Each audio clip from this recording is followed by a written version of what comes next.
नमस्कार मंडळी. आज सकाळी लवकर घरातलं आवरलं, पटकन कामं केली. कारण का तर रुद्रांच्या शाळेमध्ये होती गॅदरिंग.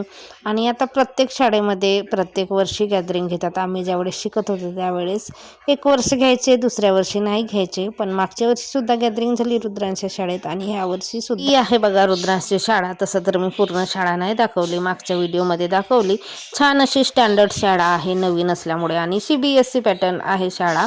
पण एवढं म्हणा की नवीन ओपनिंग आहे, 2 वर्ष झाली फक्त, त्याच्यामुळे विद्यार्थी संख्या कमी आहे. पण टीचर स्टाफ खूप छान आहे आणि प्रत्येक मुलांकडे विशेष लक्ष असते.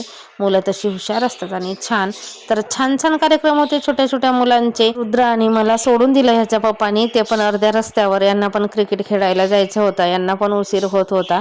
आणि मागच्या वर्षी आम्ही दोघं पण गेलो होतो रुद्रांसचे कार्यक्रम बघायला. तर छान असे कार्यक्रम झाले. हा डान्स आहे रुद्रांसचा, रिमिक्स गाणे होते. जवळपास 1 तासाचा राहिला असेल यांचा हा एकच डान्स. त्याच्यामध्ये भरपूर गाणे होते.